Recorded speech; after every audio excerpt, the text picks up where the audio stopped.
Screenagers, we're back yet again. It's another episode of the Canon, your favorite movie podcast, the one and only movie podcast, providing you with a watch list of the most essential movies ever made. My name is Raf, and we've got another very, very, very essential movie lined up for y'all today. I'm very excited to talk about this one. This is my first time watching this movie, and I'm very excited to get into it with these two gents. We've got some great hosts, or not hosts, we've got some great guests coming on today. We're recording in the morning, and I'm still waking up a little bit. My coffee hasn't fully hit, so please excuse me. But joining me from the Cold War Cinema podcast, we've got Jason and Paul, both return guests, but this is your guys' first time on together. Guys, welcome back. How are you doing? Fantastic. Thank you for inviting us. We're excited to be here. Yeah, it's super fun to be here, and it's super fun to be here with Jason as well. I'm stoked to do like sort of a mini Cold War cinema excursion together. Yeah.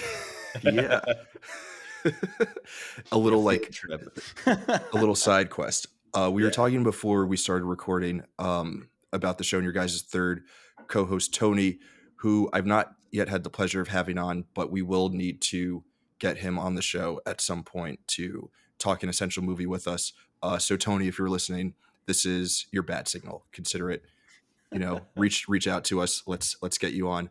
For those who are listening now and have not listened to Cold War Cinema, do you guys want to give us a little background about what it is that you're doing over there and why people should listen to it? I personally am a big fan of the show. It's one of the movie podcasts that I keep in my rotation. I think it's amazing. It's like an awesome mix. I'm doing the pitch for you guys now, but it's an awesome mix of history and film and understanding like the cross section of history, politics, cinema, and art, and how those things are sort of clashing. But what's sort of the background and idea of what it is that you guys are doing over there? Thank you so much for saying that too. I mean, the entire first season is about films that were made by Hollywood directors who were blacklisted during the McCarthy era. And we discussed one film per episode, and we kind of got into the biography of the director, and we talked about the historical and political context of the films, did kind of a political reading of those films. Many of them are allegories for the failures of capitalism or different things like that, economic anxiety. And in the second season, we are discussing dialectically, meaning going from one to the next to the next. We're discussing Soviet films that are directly in conversation with kind of Cold War themes, or they're all, so far they're all made in the 40s and 50s, and we'll get into the 60s soon. And then we alternate to Hollywood anti-communist films, and there were a lot. There were quite a few films that were very explicitly anti-communist, and some that just had Cold War themes. And we're kind of, the next film we're going to discuss is Invasion of the Body Snatchers from 1956, which is an allegory for the anxiety about communist subversion and so forth. That's how a lot of people read that film. And a lot of people don't realize that, but we get into the politics and the history and anything that comes up, and we kind of riff off of things we've read, things we've seen. It's fun. I mean, it's not super serious, but I probably take it more seriously than I should. Paul, what do you want to add to that? No, I mean that's it. That's the sell. Yeah, like both of you said, right? The podcast is looking at like what are the sort of political and aesthetic currents that kind of run through all of these films, and it's great fun. We recorded sort of 1 to 2 episodes a month, given kind of our other commitments. So it's like every couple Thursdays there's a new episode, but I find the conversations really enjoyable. Obviously, I'm the one having the conversation, but the feedback we've heard from listeners is great. It's a great like sort of public scholarship project as well, right? Both Jason and I are academics, and so is Tony. by day and like cinephiles by night. So it's a great way for us to be able to speak about the stuff that we're doing sort of every day, and our interests in history as historians, our interests in film as film scholars, in a way that is a little bit headier than just like pure like pop culture podcasting. Mhm. So we like bring out the theory, which is kind of fun, and so it's a great introductory course to like thinking about movies as historical documents. And if that's something Yeah. you're interested in, like definitely give us a listen, because we drop the big names, right? Like Eisenstein comes up every single episode. So it's But film you theory said the T 101. words. You said the T word theory, so you scared off half of the potential listeners. It's not that it's not that heavy on theory. It's not a dense podcast. We don't No. get like too deep into the weeds of jargon or anything like that. I will say that you guys are dipping into theory, but in ways that are super accessible. So again, it's a good counter if you have like a few shows in your rotation. If you have the Canon in your rotation where you're listening to this as sort of like a fun kind of like pop culture-y, but maybe dipping a little bit into some like theory and film history kind of stuff, and you want to go like a little bit deeper to pair, the Canon or other shows that you're listening to with something like Cold War cinema, I think it's a great show to have in your like movie podcast rotation. I think it's important to have all of those things because film can be all of these things. It can be mindless entertainment, but it can also tell us a lot about like who we are as people and like our histories and where we come from and things like that. So I think it's important to have all of these different kinds of shows that do all of these different kinds of things. And again, I think Cold War cinema is something that folks should have in their rotation. Invasion of the Body Snatchers um, sounds like something that is also extremely relevant today. Oh yeah. Yeah, I'm excited to talk about it. We were talking before we started. Coldwarcinema.com. Yeah, there you go. We got the full spiel just now. Yeah, go check it out. It's a great show. But yeah, we were talking before about how the remake of Invasion of the Body Snatchers, the 1974 version or whatever, is very specific to the anxieties of that day and age. And like, you could make a version in 2025 that is like still about the Red Scare because we're Oh yeah, doing for sure. we're doing Red Scare stuff pretty hardcore these days. Maybe not as pointed as it was in the 50s when the original Invasion of the Body Snatchers was made, but Yeah. Yeah, it's yeah, there. yeah. So before we get into the movie of the day, which is M, which I don't think I've mentioned as of yet, but listeners, you probably know that from clicking on the episode before you started listening. Before we get into the movie itself, you guys mentioned that you are both academics and scholars by day. So beyond Cold War cinema, I know both of you guys write quite a bit. Is there anything else like websites or anything where folks can check out your writings about cinema and otherwise?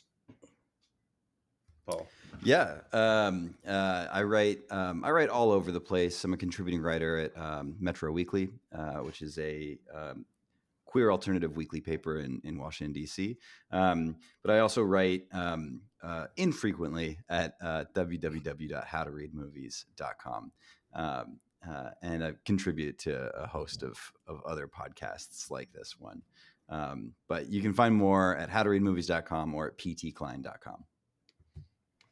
Yeah, I haven't been writing as much lately. I'm trying to finish up a memoir, but and just swamped with work. But I occasionally write essays on films, and I post them on my website. There are different places like Bright Wall Dark Room, Los Angeles Review Books, and places like that. But my website is jasonchristianwrites.com. So there's stuff on there. There's stuff on there that's old that I'm not that excited about, but it is what it is.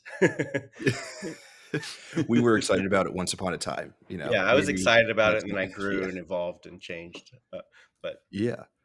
Good stuff. Yeah, listeners, definitely check out both Paul and Jason's writings. A lot of good stuff, fun stuff. And check out Cold War Cinema. It's a good show. Should we jump into M? Let's jump. Let's go. jump, baby. We're jumping. Shout out. Fuck. What's the hair metal band? With Jump. Van Halen. Van Halen. Yeah. I'm Fucking showing Van my Halen, Jump. 80s kid roots right now. Yeah. Probably not on anyone's bingo card that there would be a Van Halen reference talking about Fritz Lang's M. So here we are. But yeah, let's jump into it. So like I mentioned before, I had not seen this movie prior to watching it for this episode, which is a little upsetting and a little embarrassing as, someone who has a film degree. But that's okay. I watched it for this and I was pretty blown away. So to get into sort of this movie and what makes it essential, we usually start with sort of like the first time that our guests experience this movie, or the movie that they're talking about.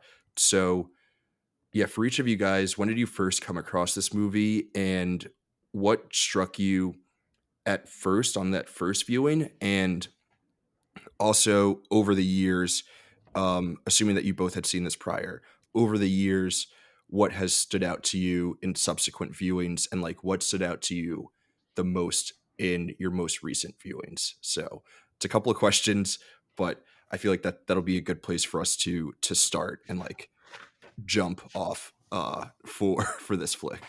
Mm-hmm. You want to go first, Paul? Go ahead, Jason. Okay. I love how can't. polite you guys are to each I other. know. we want to deferential to each other. We want to give each other space.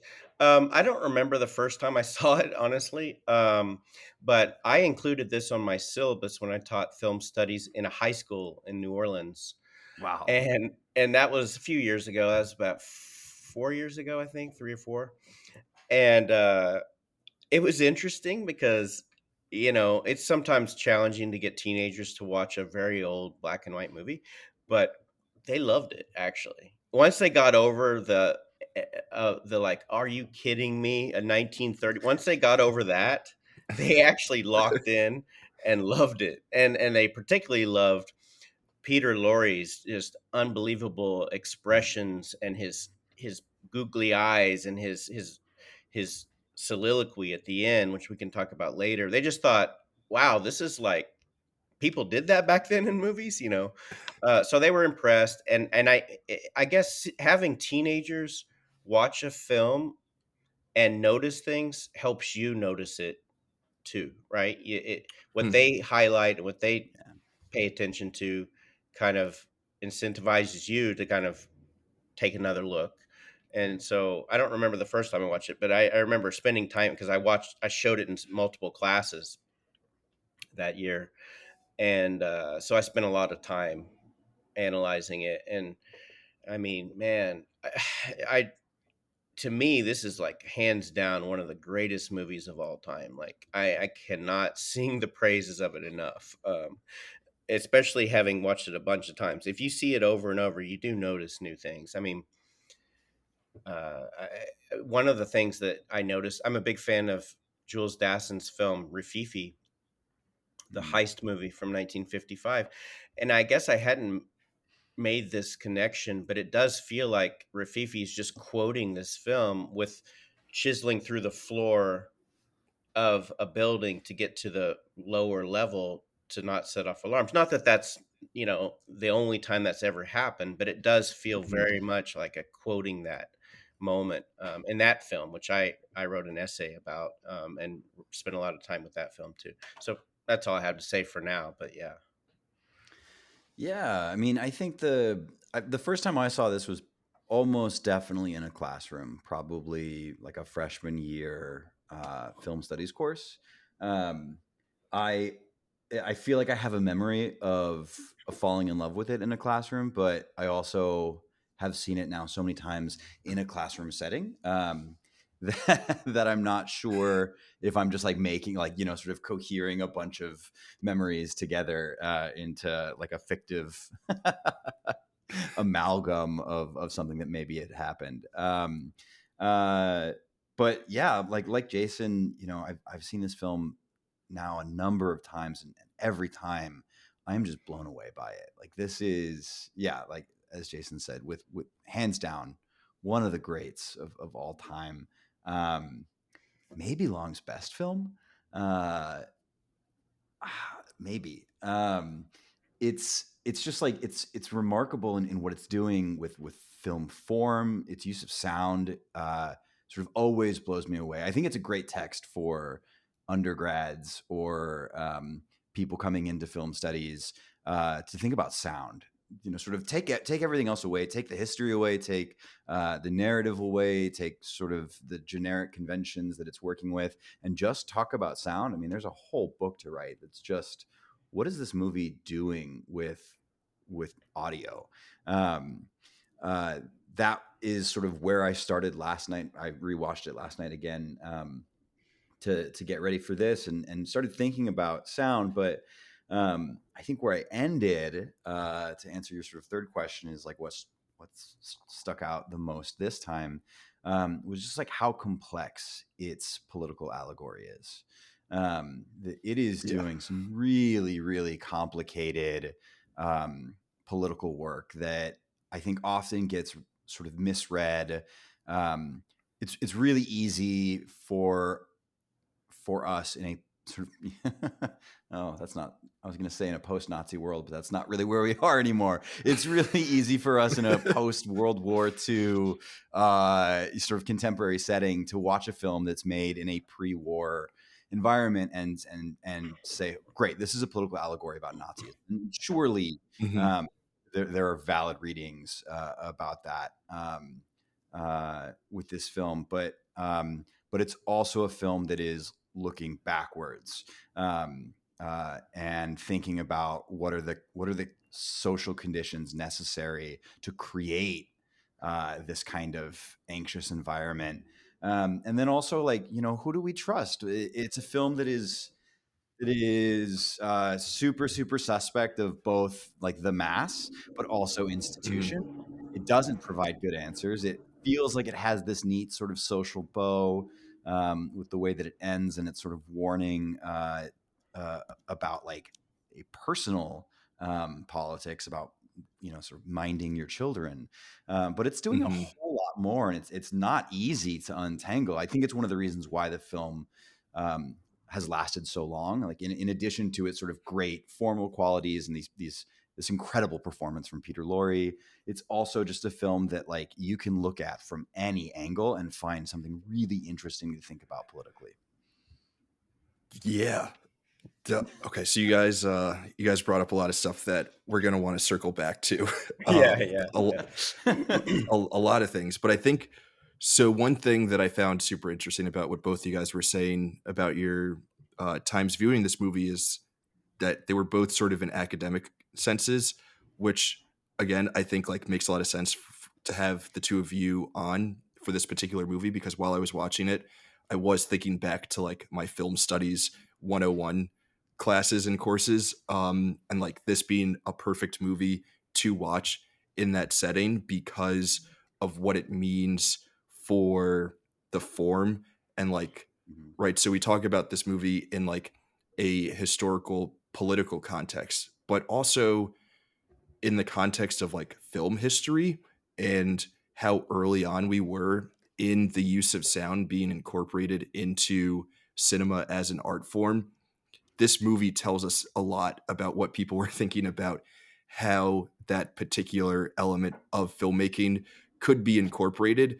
And Paul, the last time that you were on, we were talking about City Lights, and we were sort of gushing over silent film and how silent film kind of like pushed filmmakers to do things that like weren't possible with sound. But then you watch something like M and the use of sound in this movie, and you're thinking like, oh, Fritz Lang was thinking about what that element of filmmaking can do to uh, help expand what it is that he's trying to do as a filmmaker, and like understanding the form in different ways, and not just as like a crutch to just like give us exposition for what's happening plot wise.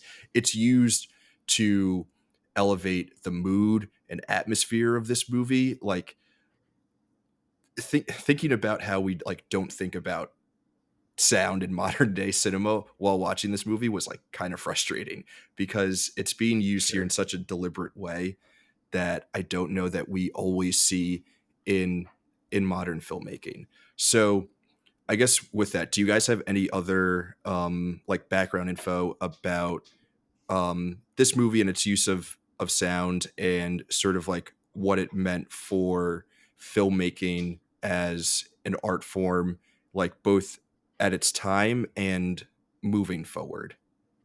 Paul, that's your territory, I think.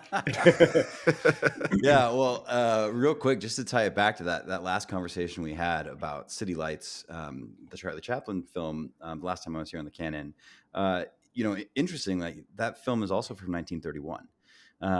And so both that film, I mean, these are made in completely different political environments, in America and in Germany, in the Weimar Republic, but both in 31, and both using sound in ways that are sort of aberrational already in 1931. So Germany, like most of the world, transitioned to sound in 1929. This is Long's first sound film, and there's like this sort of big gap. It's like a 19-month gap between his previous film and this film.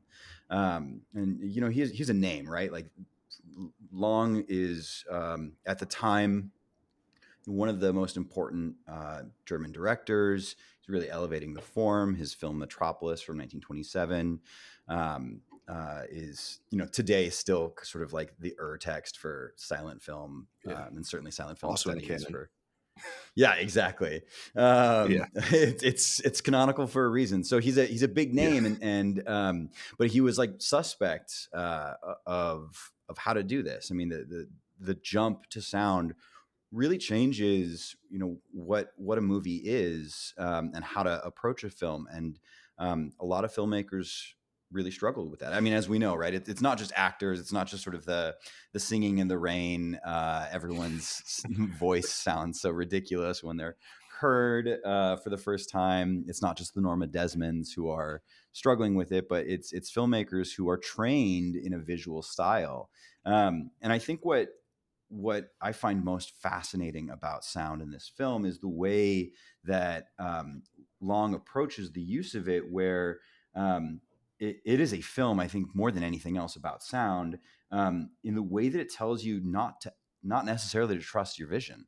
The film is sort of explicit in its formulation of Mhm. sound, as so it's interesting in that Long is suspect of making a sound film because he's trained visually. But then the first film he Mhm. makes is a film that sort of says, well, maybe don't trust your eyes.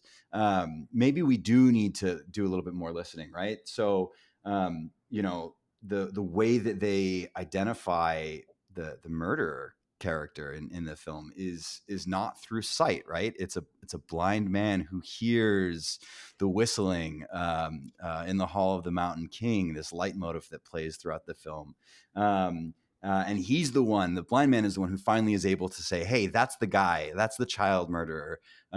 So the film is very explicitly telling us to think about sound in bigger ways, and not to necessarily trust everything that we see. And I mean, there are huge political ramifications for that. Jason, what do you think? Well, I wanted to add also, whenever later in the film, when and this is kind of like revealing some of the plot, which we haven't really talked about the plot, but whenever this criminal syndicate is searching for um, Peter Beck, or not Peter Beckert, what's his name? Hans Beckert, who is Peter Lorre's character, who's the killer here. They are trying to get rid of him because he is bringing too much police presence and hindering their operations in their thieving rings and so forth. It's a really brilliant idea for a plot. But whenever they find him, they locate him into this office building after hours, and he's holed up in some side office, some room, they use sound there to find him, really, because he's tapping this.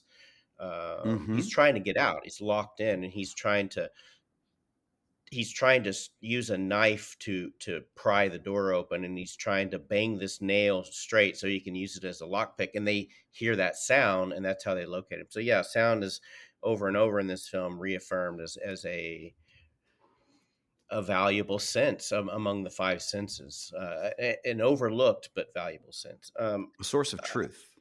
a source of truth. Yeah. Indeed, yeah. I hadn't even thought about it like that, though. I like the way you frame it as him being skeptical of this technology and then somehow reaffirming its value in the diegetic world of the film. It's pretty interesting. It's pretty remarkable.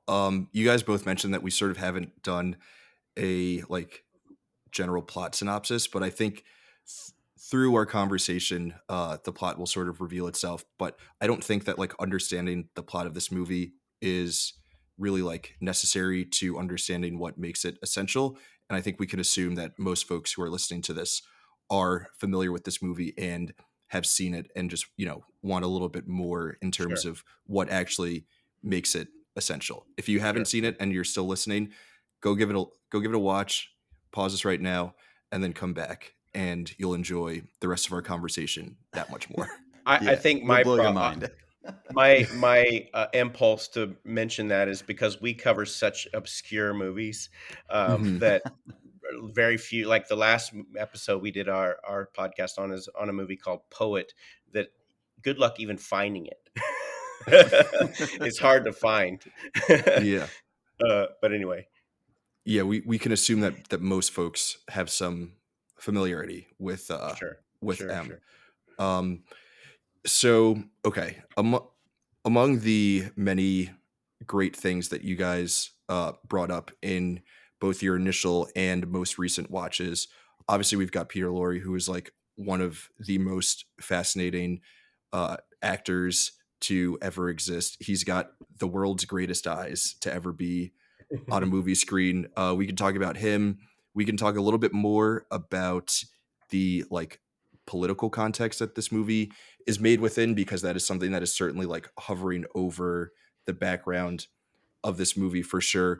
But we can also talk about how this movie is sort of a bridge to what would then become or what would come to be known as the film noir genre. This is like a very early example of that. Also, an early example of like a police procedural kind of story and film, really bridging the gap between like German expressionism, which was a huge influence on American film noir makers of like the 40s and 50s.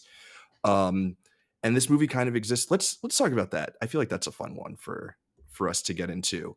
Um, Jason, I don't know if it was the last time that you were on or the first time, but we spoke a little bit about Casablanca. Or not a little bit. Hmm. We spoke a lot about Casablanca, which Yes. isn't really um, a film noir, but like it is kind of pulling from German expressionism in like similar ways that other film noir films like The Hmm. Maltese Falcon, also starring Humphrey Bogart, are pulling from movies like M. So like, what do you guys think about this movie as something that is serving as sort of like a foundational and uh, like uh, a foundational text that is being referenced in film noir movies to come? Whoever wants to take it first. Yeah. I mentioned Jules Dassin earlier. He was one of those blacklisted directors who left Hollywood around 1951, I think, and or 50, and ended up in France, Paris, and rebuilt his career there. But he made four successive, really brilliant film noir pictures right before that, in the late 40s, going into the 50s, and they're very much like, not all of them, but um, at least Night in the City and The Naked City, two of the four are very much like the city as a menacing character film. Hmm. And so like Night in the City is just fantastic. It may be my favorite film noir ever made. Actually, the city in that one is war-torn London, but this film, and many of these Hollywood films are made in a studio, right? So it Yep. wasn't they didn't have the luxury to do on location filming all that often. Even Casablanca was made in a studio. Um, it's a great set design, but Night in the City was one where they shot on location, and it was right after the war. So there's all these bombed out buildings. They're still bombed out. There's a lot of industrial settings that are very much real settings, and so I think using the city as a character in a sense, using the city Mhm. as this menacing apparatus that is claustrophobic is Yeah. really pioneered and established very strongly in M, and that Mhm. becomes something even on set films that are made in a set, that still becomes a big trope or a big feature of film noir tradition. These claustrophobic dark spaces at night, lots of long Mhm. shadows, and so forth. And that all of those aesthetic choices and those lighting choices and all that are really much shown here in Fritz Lang's M. So that's one thing I would say. Yeah, I mean, I think s- the two impulse thoughts here. First, just like what is expressionism and how does it influence noir?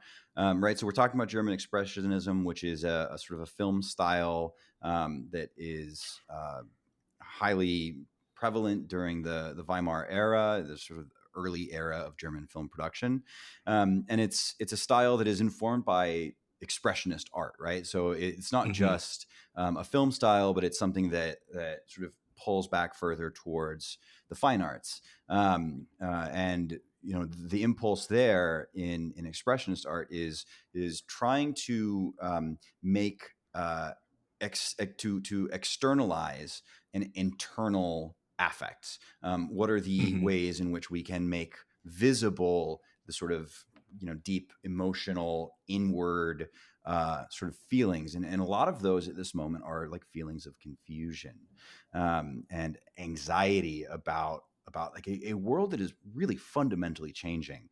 Hmm. So Jason's talking about the city as a character and sort of these urban environments, and they're photographed here in this way that a language that will become known as noir. And it's important to mention that noir is defined after the fact. Mhm. Nobody is making noir films in the 1940s and 50s and calling them film noir. It comes out of the Cahiers du Cinéma in Paris, and sort of Godard and Truffaut and Bazin, these sort of French filmmakers, saying like, Yeah.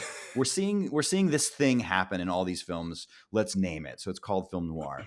Hmm. But Mhm. you get, as Jason said, these sort of long shadows, a lot of like angularity in the mise en scène. Again, these are films that are made on sound stages, as Jason said, so you can really play with the mise en scène, with the things that are shown to us in the Great image. film studies 101 Yeah. terminology right there that they were Yeah, throwing out. exactly. Yeah. Taking me Um, back. uh,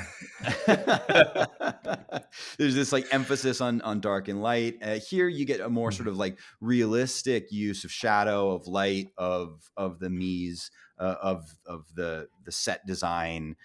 It's very clearly a city in a way that like an earlier film like Dr.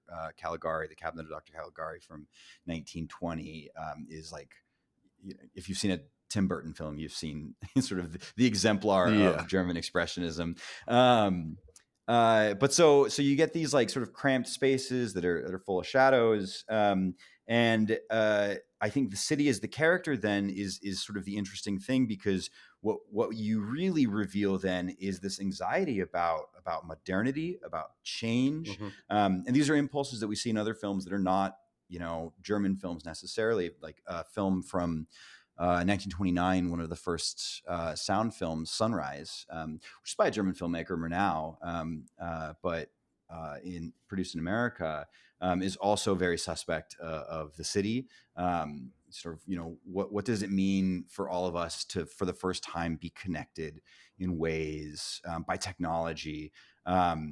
what does it mean to have to now, in a modern industrialized society in which we have contact with each other, in which we have scientific fact, empirical knowledge as like the basis for the way that we view the world as opposed to like religion. What does it mean when we have an aberration? How does an aberrant figure like Hans Beckert, the Peter Lorre child murderer in this film, um, affect the rest of us in a society? Is modernity really the right pull?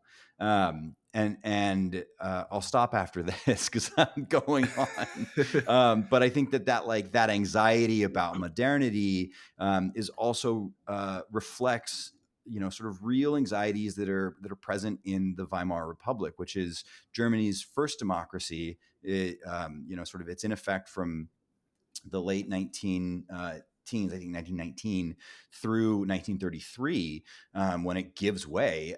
But it's a democracy that is like defined by really sort of radical politics on both the left and right, and sort of fighting for a decade about what do we want the sort of German project to be?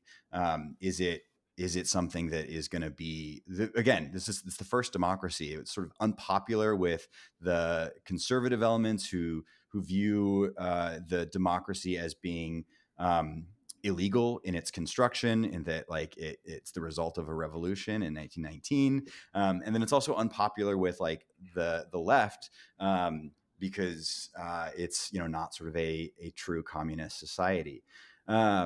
So like all of these anxieties are running throughout the film, and they get externalized in this expressionistic use of light, of setting, of sound. All of it becomes visible or hearable in the image itself. I love how you guys are bringing in sort of the artistic movement that this film exists within, and the, again, historical context that is surrounding it, because right as people who are thinking about artistic movements, so often they are either in response to or a reflection of the political climate that they exist within. And thinking about this movie sort of coming about towards the end or near the end of modernity, and really starting to think about the impact that modernity has on people and society, then like, which will obviously lead us into the Second World War, which will then lead us into like postmodern art coming out after the war. And I do think that it's important to understand that like all of these movies exist within larger context that it's impossible to remove them from. And as much as we want to like say that M is just a great movie, it is a great movie, but it's also part of the reason that it's a great movie is because of that like artistic movement that it is within, responding to the global and like local context that it also exists within.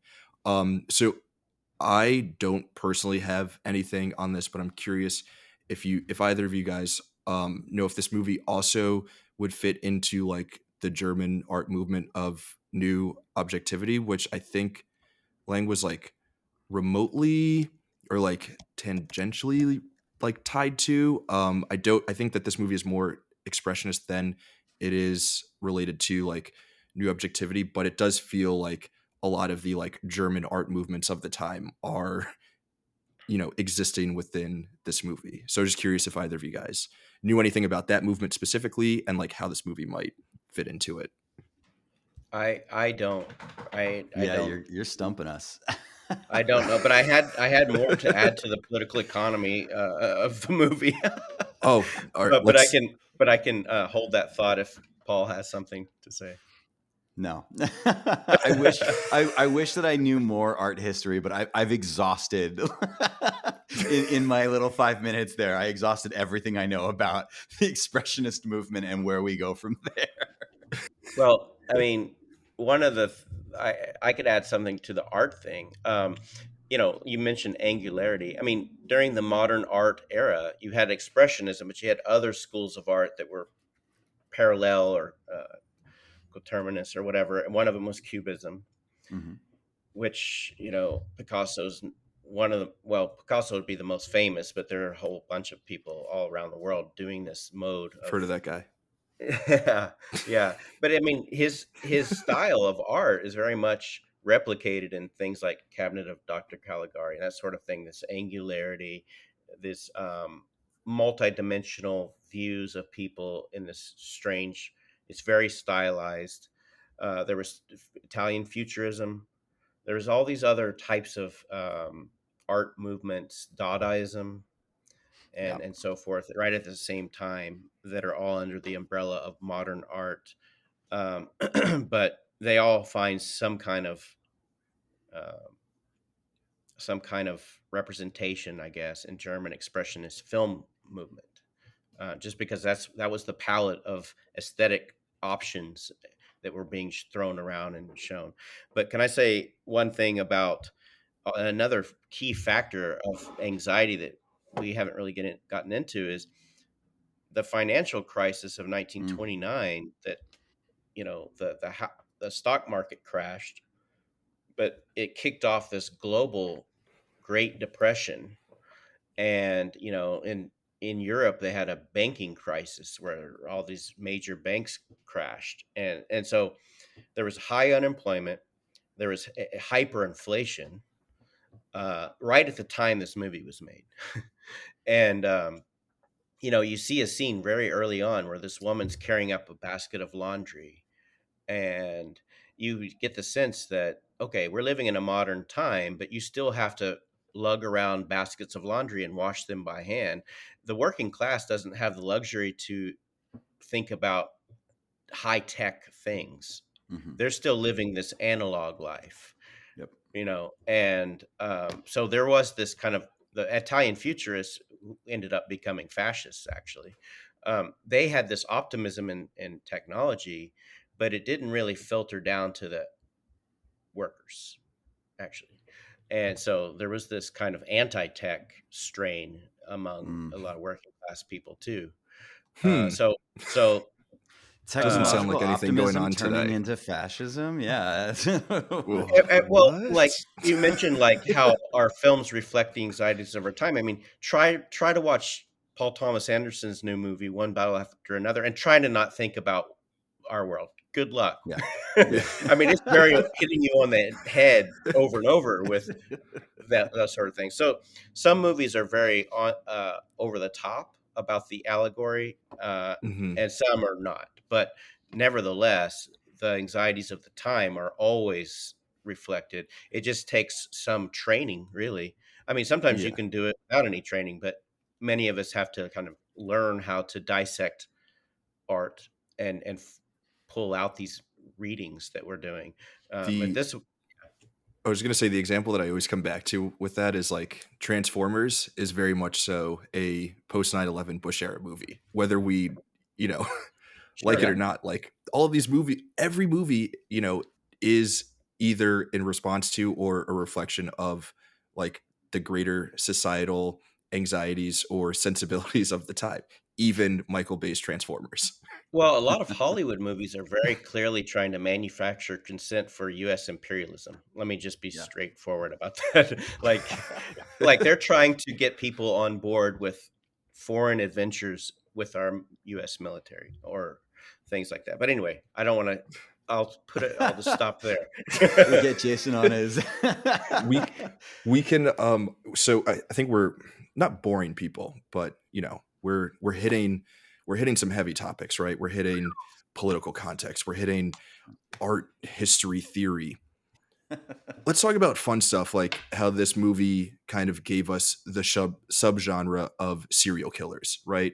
Because what's more fun than thinking about this movie as one that is about the abduction and murder of children? Let's talk about something light and fun. um,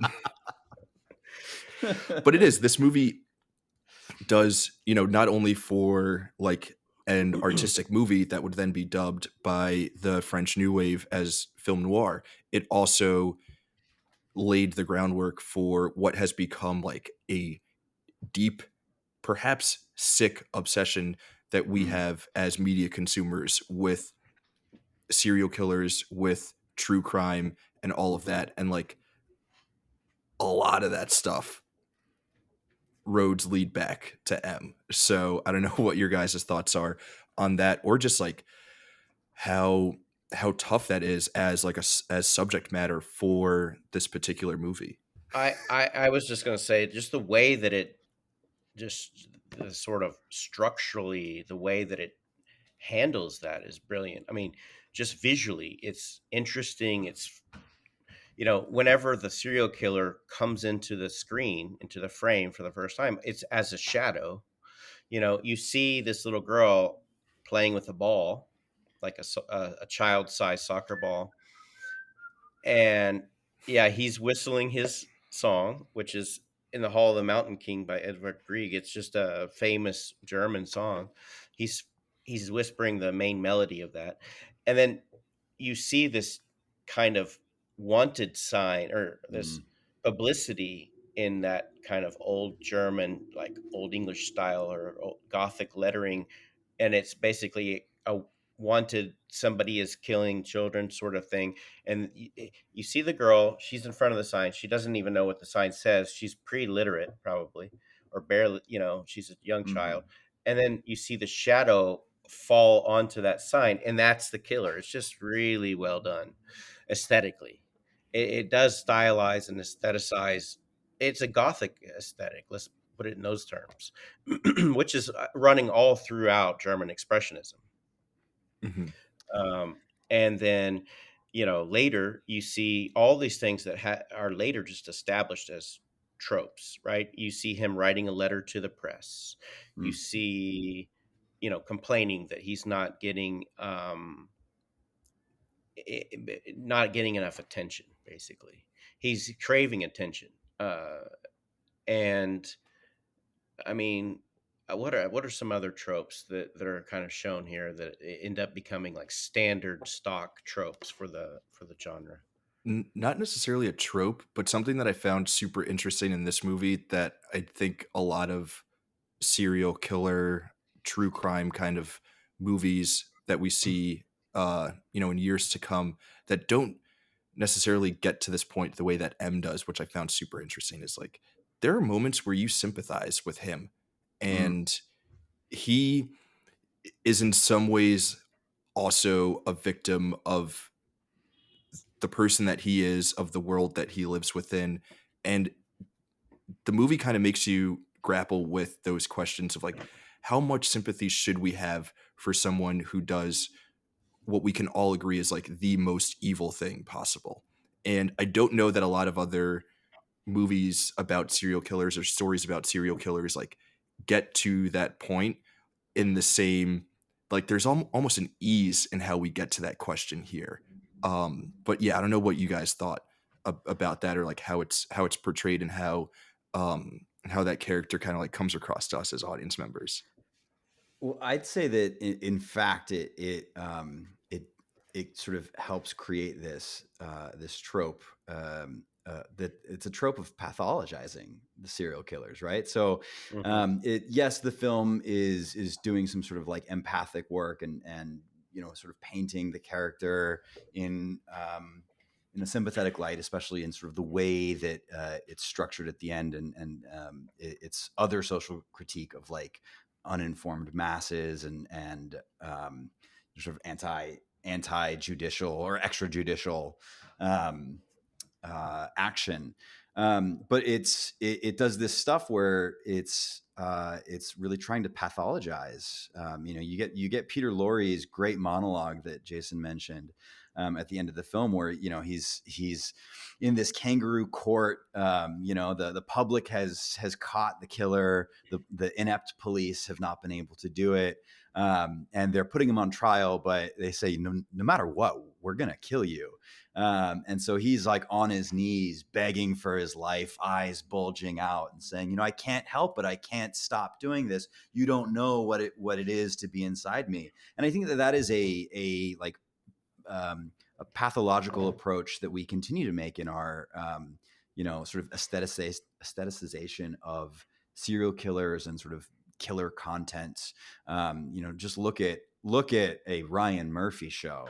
these sort of monster shows, the new one about Ed Gein, right? They're all about Mhm. pathologizing and trying to create some kind of psychological basis to get into the head of the killers. I think every podcast um, sort of does that work. So I actually think that the film is doing that sort of tropic work in that way, creating these tropes. But I think that those speak to some of the greater kind of sort of social critiques that the film is making about the society that produces serial killers. It produces a character like Hans Beckert, a child murderer.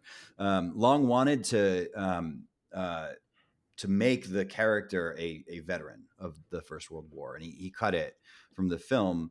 But sort of the story is that he's supposed to have been somebody who was at war and was so scarred by the experience of murdering in the trenches during the First World War that he sort of develops this, sort of serial killer tendency, and that doesn't come out, but still, I think the sort of social critique that the film is making about a society that creates the conditions of alienation and sociopathy that would produce a mass murderer is there, and the character is sort of based on an amalgam of real serial killers in Germany, right?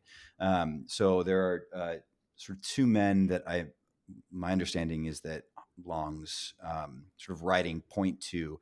There's a guy Mhm. named Fritz Harman who was a serial rapist and serial killer. He was known as the Vampire of Hanover or the Butcher of Hanover. Um, and then there's another man, Peter Curtin, who was the vampire of Dusseldorf, the Dusseldorf monster. And he was apprehended just before the film came out. So the film is sort of made in the context of kind of these serial killers and child killers in active in Germany at the time. So it's also sort of referencing real world things and notably, one of these guys, and I'm not a serial killer aficionado, but one of these guys was writing to the press. So Mhm. the narrative that we get here of Hans Beckert, Peter Lorre writing to the press and saying, you publish my stuff, the sort of Zodiac kind of Yeah. crazy letters, that also sort of has a real world basis. And I think I the think it was critique there then Vampire of is Dusseldorf who was doing that, but instead of red pencil, it was blue pencil. Also, okay, sorry to cool. cut you off, but No, Vampire of Dusseldorf is like unfortunately a really cool name. they always get the. I mean, yeah. Okay, great. So it's the Vampire of Dusseldorf who is doing that. It's metal as hell. It'd be a great band name. We are the Vampires of Dusseldorf. Good God. But like the critique then is about a sort of media that is putting this stuff out there, but then also a media that needs serial killers and crime to sell more papers. And so the Mhm. larger social implications of what is it to be this connected and to um, reproduce the conditions for alienation over and over again by selling our papers, by talking about this stuff. So it's fascinating stuff. It's fascinating stuff, and the scene that at the end where they have this kangaroo court, and first of all, it's a very arresting scene visually because he's trying to escape, and he's basically they literally kick his hands away from this door and like hold him there, and he has to look at this massive group of faces who all want him dead, and these are people who are associated with the criminal underworld and just people from the neighborhood. And it has a very village witch hunt vibe, right? Mhm. And but the debate that you mentioned of he's self pathologizing actually. Right, right. He's Yeah. self pathologizing, and so there's some question of, do we even trust that he's being real here, or is he just trying to get away with this, and then he has some kind of attorney there talking on his behalf, but but the self pathologizing, and then the lynch mob essentially in front of him. That debate, though, is framed in a way that we still have that debate. There's still people who say just death penalty, no questions Yeah. asked, and there's still people that say no, we need to find, like those questions are still being debated to this day. And you're right, that's like the bread and butter of the true crime genre. I mean, that's it's just, there's an endless stream of these shows and movies and podcasts about these topics. Well, the death penalty debate was like an active debate within the Weimar Republic as well. Joseph Goebbels, the Nazi, saw the film 10 days after it was released. And his diary entry for the film says something like, I'm fully paraphrasing, but says something like, this is a film that's pro death penalty. And then he says, Long will be our director. So there are these which is a Wow. crazy, Wow. but you see sort of like how all of this works. Yeah. But that's also, I think, speaks to the complexity of this film, because the film, sort of is like, it's anti-child murderer. It's also anti-kangaroo court, but depending on where you are on the political spectrum, or what your sensibilities are, or just how you're feeling, you can read it in these sort of very specific ways, and you can read the film as a sort of pro, pro extrajudicial death penalty kind of film, if you want. Goebbels did.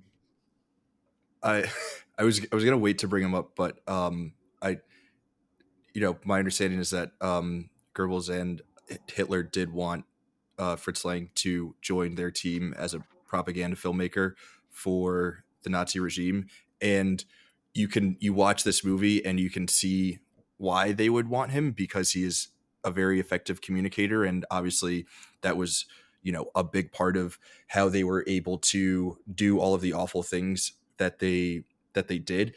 One of the things that I thought was interesting about like maybe why they would want him is the lack of depiction of violence in this movie is really, really, really interesting.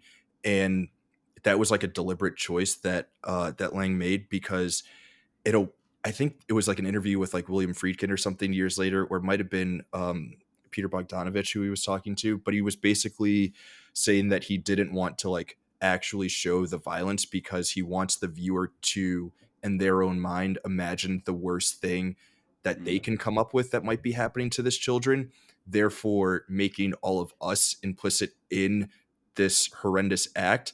And like, again, if you're a Nazi and you see that and you're like, oh, this guy can convince people of the worst things in the world, let's get him on our side because that's what we want to do.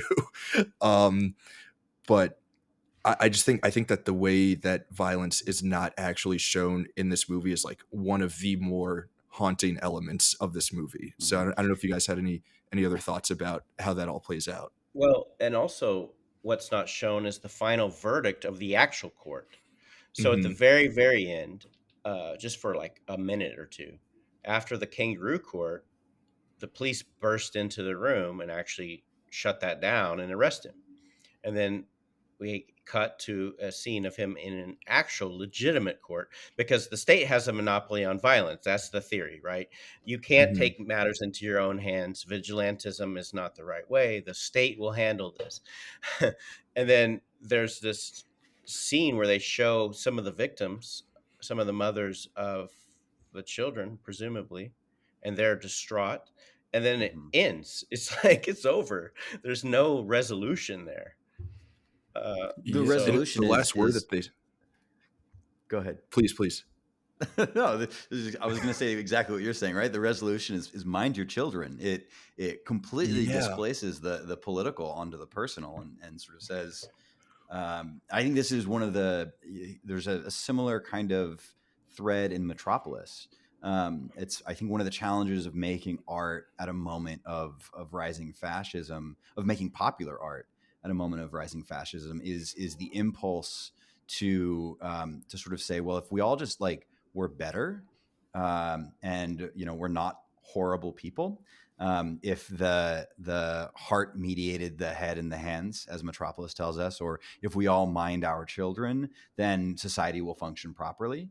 And maybe I'm being less generous in this reading than I should be, but I think it's a really sort of complicated or problematic way of thinking about the film and the moment of its production, because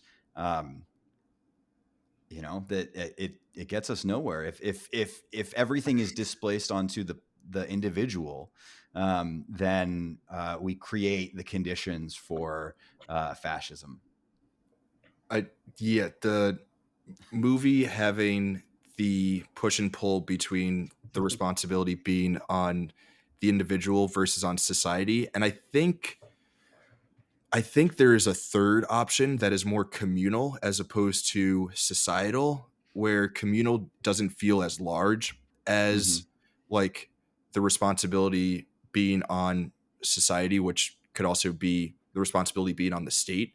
But I do think that this movie is in a way saying that we as communities, and like individuals who make up said communities are responsible for the children, which for me feels a little bit more hopeful than saying like it is society at large or the state that is responsible. I think like starting with community is a good way. I don't think starting with the individual, uh, like you're saying, Paul, is necessarily the way to go. Jason, I don't know what your thoughts were on that, like push and pull between the responsibility of like protecting children, which is obviously something that we are all, in interest of doing. Like, where does the responsibility for that? Where does that lie? And where does the Well, movie think that it should lie? yeah, I think the movie thinks that a community is important because, again, if the city is this menacing Mm. character, it's mentioned actually at one point. The police say, "We're looking for a man in a city of 4.5 million people." So they mention the population. There's a moment where the map is laid out, and they have this really interesting scene where it's great procedural moments where Mm-hmm. they're showing the map and the compass, and they're zeroing in. But meanwhile, you get interior insular looks at the neighborhood essentially. And what it shows is the only way they catch this guy is through community. It's actually a network. It's actually the criminal Mm. Mm-hmm. syndicate who catches him, and it's through a network of beggars, people who work the streets, and they're essentially the eyes on the ground, and they communicate back. And so it's a It's funny you combination say of eyes on the ground what. because it's the blind man who, Right, yeah, yeah, yeah. yeah. Yeah, irony, pun intended, irony intended. But like, yeah, like you're right. I think it's a combination of. I do think it's Yeah. endorsing, or maybe not endorsing. It's it's getting us to think about Yeah. the limitations of the state and the responsibilities of the community. Maybe is a better way to put it, because Mm-hmm. the crime is solved as a collective effort. You have Mm-hmm. neighbors, you have parents, you have the police, you have the press, you have this criminal network, and you have the beggars, and they're all kind of doing their part. And when they do finally locate him, he's tagged. This interesting iconic moment where the letter M is placed on his back as like chalk, basically. And so Mm-hmm. they're able to track him. This is pre-surveillance. This is like analog surveillance. Um, they're able to track him and then keep tabs on him as he walks down through the neighborhood. But that's a collective effort. That's if Yeah. you don't have a neighborhood, then I live in a Mm-hmm. neighborhood in Atlanta, but it's really unimaginable to think of all the neighbors coming out of their houses at the same time and like talking to each other and report. Like people use apps for that now. uh you know like Mm-hmm.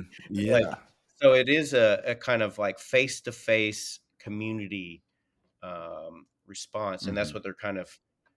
I wouldn't necessarily say advocating, just shining a light on it, showing it, and it invites conversation. It might invites thought about that. Yeah. I I think ultimately it's kind of hopeful in what community can do, but then at the end, Sure. it is maybe a little skeptical about what either the state or the individual might be able to do. You know, like I don't know that just minding your own children, you being the last word of the film, is necessarily the takeaway that we should be getting to. Hmm. But on the topic of the end of the movie, we've touched on it a few times, but the great Peter Lorre monologue at the end, which I think kind of ties back to what we were talking about in the beginning with this being an early talkie film and that not being something that you would be able to do in a silent film is have someone deliver a great speech like that where his facial expression is amazing and his line delivery has so much emotion and so much weight. What do you guys think about both his performance as a whole and that monologue towards the end of the movie? Paul? Yeah, I think it's just great. Those are my thoughts on it. Are like what a masterclass in acting and engaging. I mean, yeah, there's a reason why he's a star.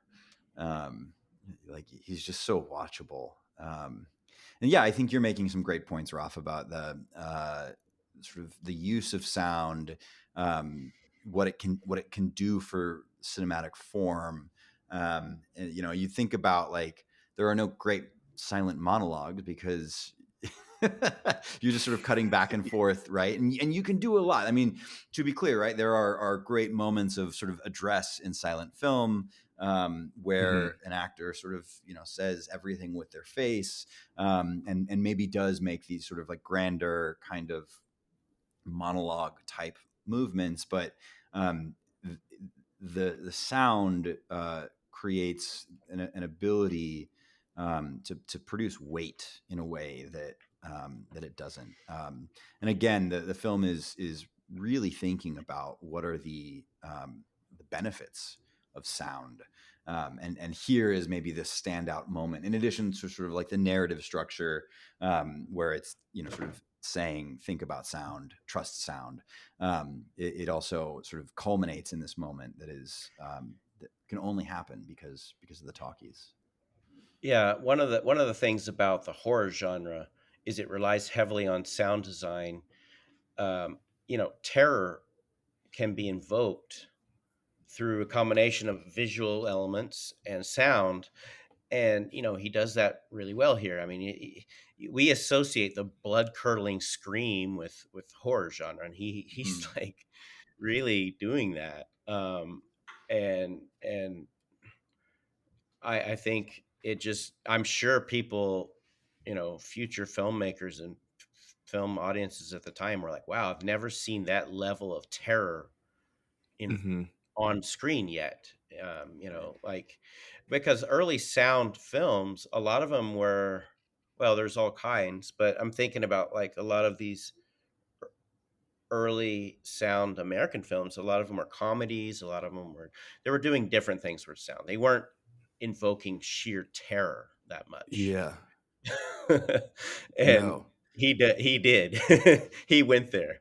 Yeah. There are also moments where like there's like it's completely silent and the lack of sound is as terrifying as any diegetic sound cue that would be in the movie. Every time I come to that, I'm like, "Oh, what happened? Did the sound go out?" And I'm like, "Oh yeah, that's what that's Yeah. that part in the movie." Well, it's Yeah. an Because interesting. I'm glad you mentioned it, Ralph, because it is an interesting thing, right? That like we're talking about how important sound is, but the inverse of that is very true here. This is a film that doesn't have a score. Mhm. Sort of the only sort of musical notes are these sort of diegetic whistles in the Hall of the Mountain King, and then everything else um, is sound within the world of the Yeah. film. It's beeps and whistles and honks and people talking and cars. It is not anything else. And then there are these moments where, as contemporary viewers, we get alienated by the film because everything cuts out and you see people running and you're like, well, where's sort of the sound of a shoe on a cobblestone street? But that is Yeah. part of the effect. That's part of what is happening. Obviously there are sort of like technical reasons for that as well, but there are also aesthetic reasons and pleasures in sort of the subtraction of sound at moments.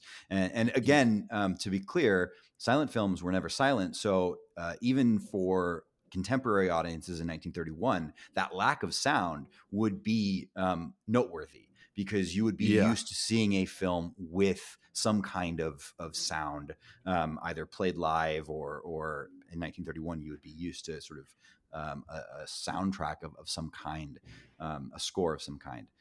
So yeah, it's sort of alienating as a viewer, that lack of sound. Yeah, you want to fill it with the score or something. Give me some sense of mood and how I'm supposed to be feeling, and it's not there. And it, yeah, for both contemporary audiences and for us as modern day audiences, um, equally jarring in how Yeah. that's presented to us. We hit the second film studies 101 phrase of the day. We got diegetic sound. So for Sorry. those of you playing for those who are playing film studies bingo at home, that's two that we've got. Actually, we got mise en scène as well, so that's three. Everybody do a shot when we drop some. Is realism, is that too widely known to not be a film set? Because I was going to say the lack of sound just adds to the realism, but maybe that's Oh, Yeah, too sure. common. it The could be. It could verisimilitude. There be. you go. Verisimilitude. Oh. The verisim. I feel like I'm, in my dorm room reading through all of my like study cards or whatever with all You the should different have your terms. film professors back on here if you haven't already. I have not. Only people who I studied with, who are now film professor, or one of them. He's now a film professor in his own right, Nice. which is great. Yeah, I mean, you know, the great thing about the Canon is that it features all of these different movies that tell us about film history and like why this art form is so great for a number of different reasons. Right, there are the ones that mean more in a like pop culture entertainment kind of sense, and then there are ones that mean more in an academic film history, film theory kind of sense, and M probably falls more into that second category, but does contain elements of pop culture and entertainment in like what we were talking about with the serial killer genre. If you've ever listened to a true crime podcast, that is in part due to the amazing popularity of M and like what it is that this movie is able to do. So I mean, in terms of essential movies, this is right up there. This is as essential as anything that we've seen. Jason, Paul, do you guys have anything else that you wanted to mention about M? I think there are, definitely some other areas that we could be exploring, but if we want to just jump into recommendations, we can do that as well. I'm fine with Yeah, that. that's great. I think we covered a lot. Thank you guys again Yeah, we for did. joining. This conversation has been so great. Very it's been great for me. It's been illuminating for me. I hope it has been for our listeners and viewers as well. So now it's everyone's favorite portion of the episode. We're going to do some recommendations for M. If you're watching on YouTube, I just did a little bit of a Trump head tilt. I, you know, I feel like I've been doing, everyone does a Trump impression, and it's starting to come out more and more when I don't want it to. Like it comes out in like on like work meetings and stuff, and I'm like, I really gotta stop. I didn't notice, but thank you for pointing it out. It's the hand placement and the head tilt. So yeah, we're gonna do some recommendations for M. We're each gonna be recommending 3 things to check out for folks who like M. At least one has to be another movie. The other 2 things can be any and everything else. More movies, a book, a TV show, a podcast, an album, whatever we like. A video game, a board game, the connections to M can be as loose or on the nose as we like.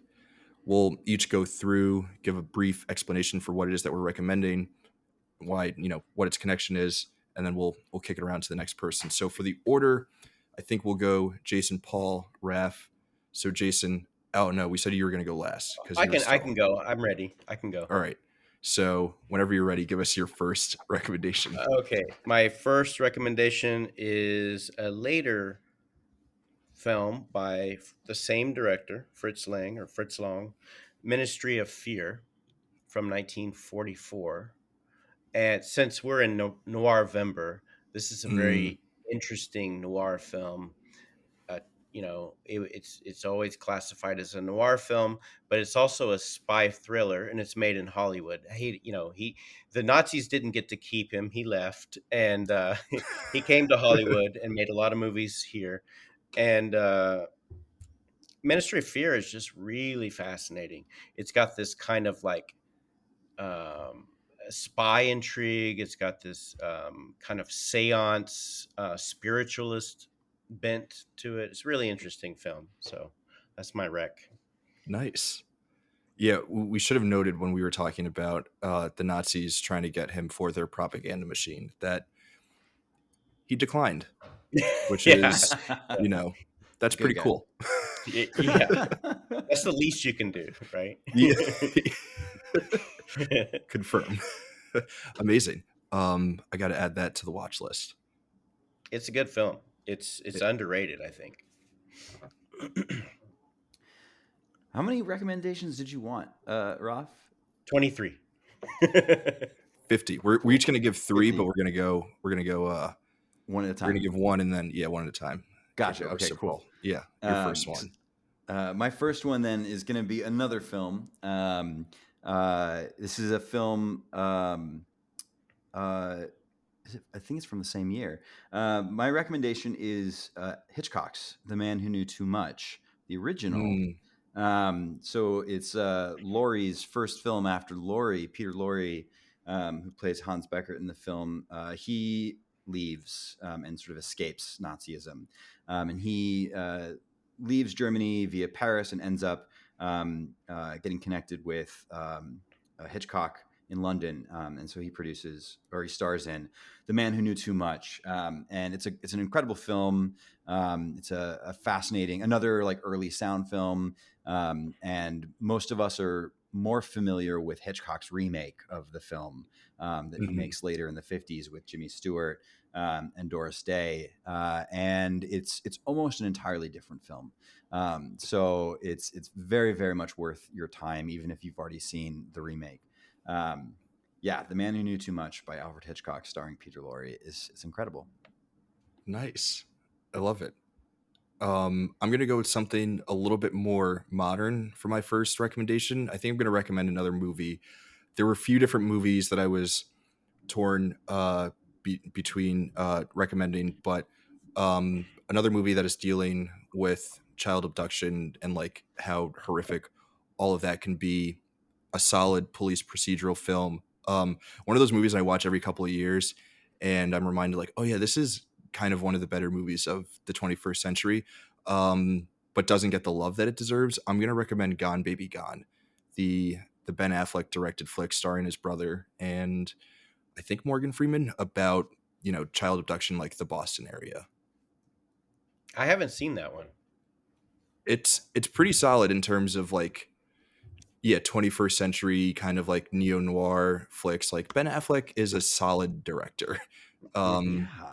He can make a flick, and that movie is one that surprises me every time I rewatch it, of just how good it is. I might rewatch it tonight. I kind of forgot about Gone Baby Gone, but I remember loving it in the movie theaters. So yeah, I think it's better than his other. I think it's way better than The Town. I think it's better than Argo. It's probably his best movie as a director. So sure, yeah. So is it back to me? Back to you, brother. So I mentioned it earlier. I might as well recommend it, and I'm going to recommend Night and the City, which is it's the final film noir movie that Jules Dassin made before he left Hollywood forever. And he had a whole long career, 30 more years after that. He lived in France and then he moved to Greece. But it is just, I mean, it's just to me, it's a masterwork of the form. Um, I'm just taking a look here. So it's filmed, as I said, in the UK. Richard Widmark gives the performance of his life. He's just amazing in that film. He's constantly running. He's a small time hustler that gets way in over his head, and things go awry, really awry. But it also gives you this glimpse of the London underworld, and it'll kind of remind you of M, because in M you get this underworld of criminals, and they have their backroom meetings, and they have this hangout spots, and they have all these things that they do. And there's something similar in Night in the City. There's the forgery guy, and there's the fences where they sell stuff, and there's the other types of, but it's also centered around professional wrestling. And there's this professionally wrestling, um, there's they're mobsters that control the wrestling world, and all that Mhm. entails. It's fascinating, and it's gorgeous. It looks good. I mean, it's some of the best night photography of the era. So it's highly recommend Night in the City. Hell yeah. And we did an episode on it, I should say. Our second episode of Cold War Cinema. I think we could do a better job now, because that was before Paul joined us. So we'll have to do another version of it sometime. A Revisit remastered it. version, Yeah. revisited. Yeah. Awesome. I'm adding that to the watch list as well. The ever growing watch list of movies that are recommended on the Canon.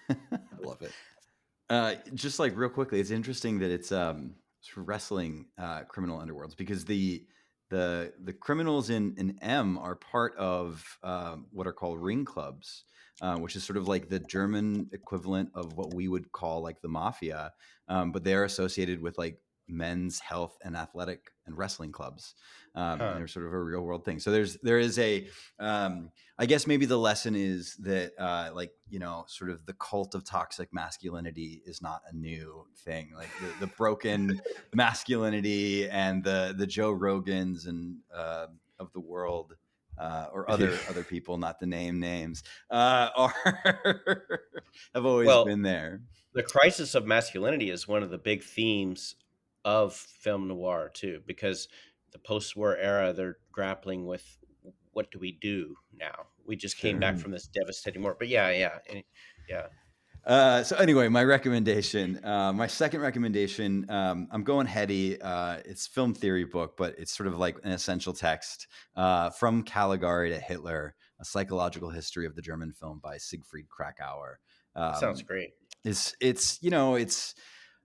older. It's first published in 1947, but it's like a one of these sort of like critical theory texts. Krakauer is one of these important figures that, like, if you end up in a film studies program, especially like as a graduate student, there's a chance you're going to read a little bit of Krakauer. But it's like an interesting look, because he's thinking about what are the links between like Weimar era cinema and like the Nazi era.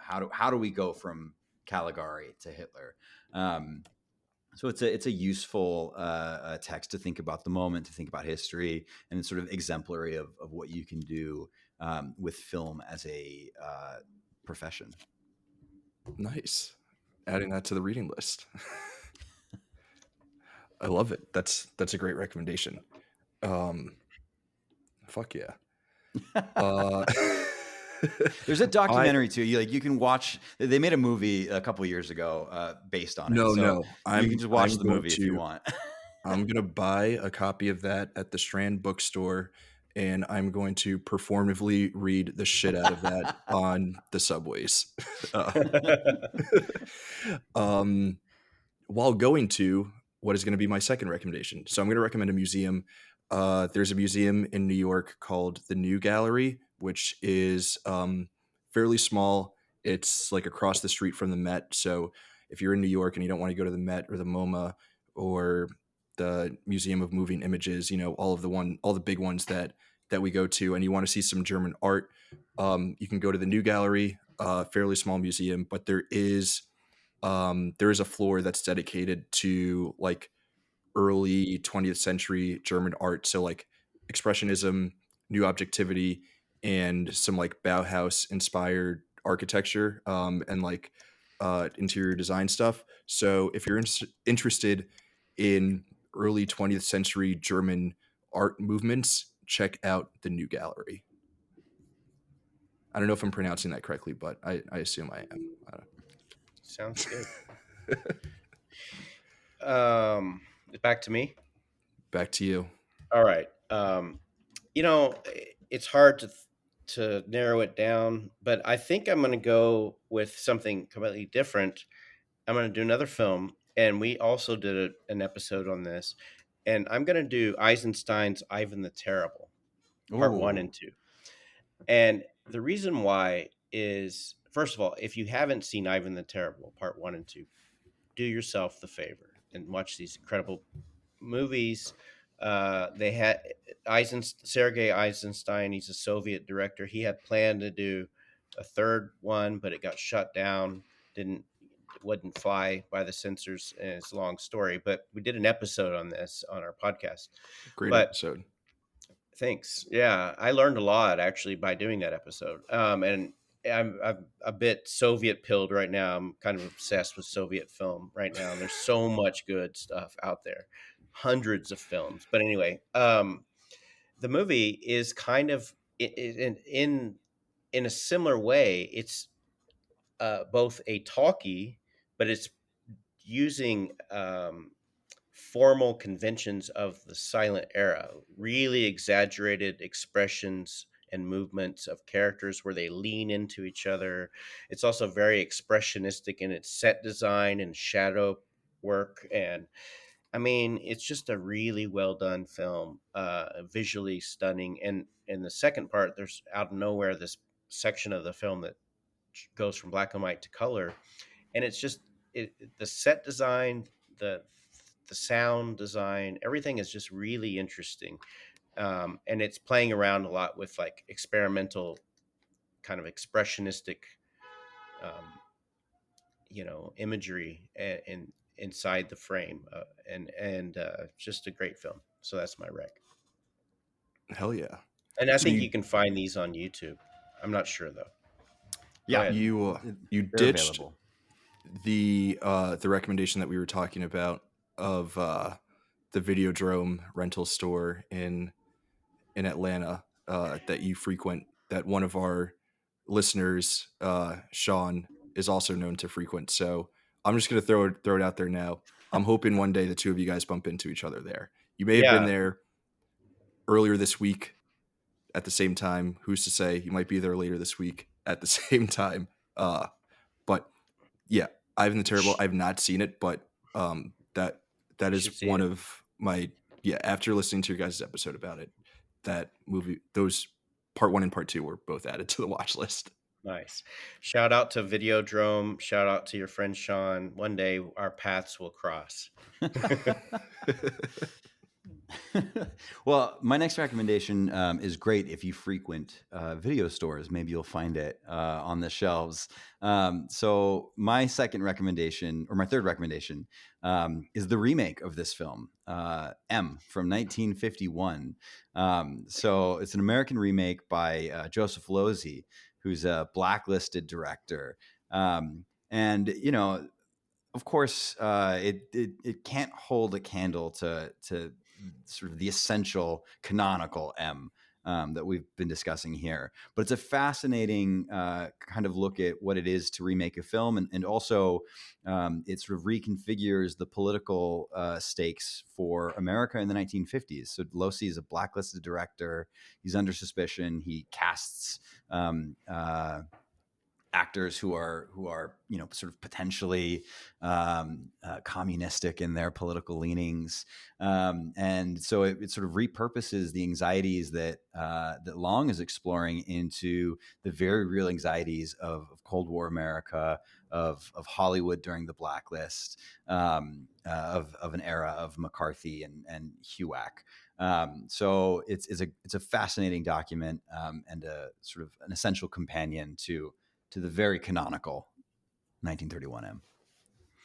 Indeed, and it's also the last. I think it's the last movie or one of the last movies he made before he also left the U.S. because he was under so much pressure and blacklisted. So he moves to London and has a whole other career there. And yeah, I'm pretty sure that Hollywood just basically shelved that movie. They didn't promote it because he was like, you know, like this black sheep, blacklisted guy, and so they didn't really. He made the movie, but they didn't.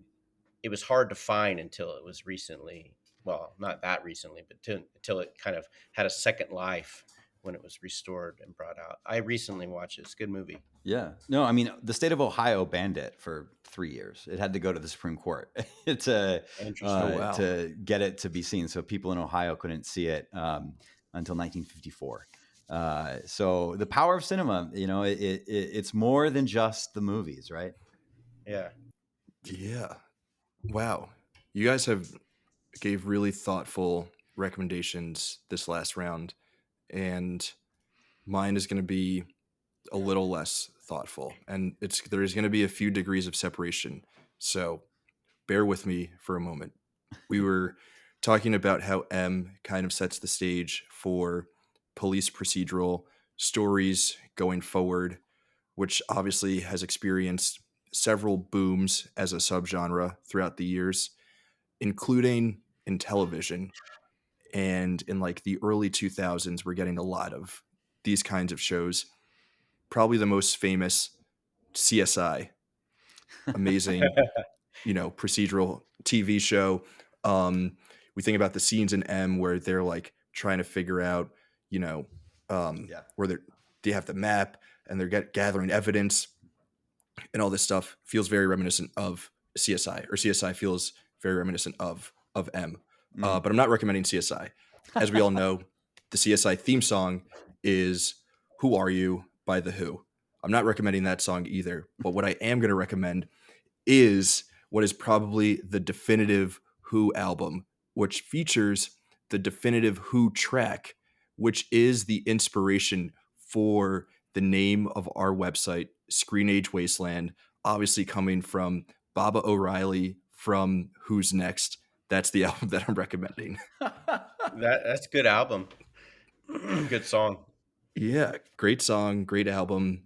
The Who, bang. I was listening to The Who before this recording because it just like popped into my head, and I was like, how have I not mentioned Baba O'Reilly on this podcast before? It's literally where we got our name from. It's it's perfect. So that is my final recommendation. Again, a little sillier than what you guys were recommending, but that's But that's just the as fun good. of Canonical. Exactly. Yeah, if we're doing canonical albums of all time, Who's Next is probably on it. So feels fitting. Jason and Paul, thank you guys again so much for joining. This has been an amazing conversation, so much fun, so informative.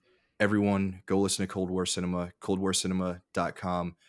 Also check out Jason and Paul's writings. We'll link to their websites where you can check them out.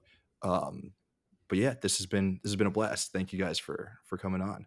Thank you so much. Any final plugs before we get out of here? No, I'm thanks good. for having us. Yeah, I enjoyed it. I had a lot of fun. Amazing. Me too. Screenagers, we will be back later this week with more fun. Another essential movie. We're kind of doing a ills of German modernity kind of theme this week. We're going to be talking All Quiet on the Western Front later this week. So there will be some interesting through lines between M and that flick. The one and only Sailor Monsoon is joining us for that. Been a while since we've had him on. Should be a very fun conversation. As always, you can check us out at screenagewasteland.com for more episodes of the Canon and tons of other great articles and reviews and write-ups and whatnot coming from all of our favorite Saw contributors. We will be back here in the same feed next week. Hopefully they don't buzz again. We'll be back here in the same feed next week, talking all quiet on the Western Front, or actually not next week, later this week. You know what I mean. We'll see you there. And as always, in the meantime, I will see all of you lovely folks in the wasteland.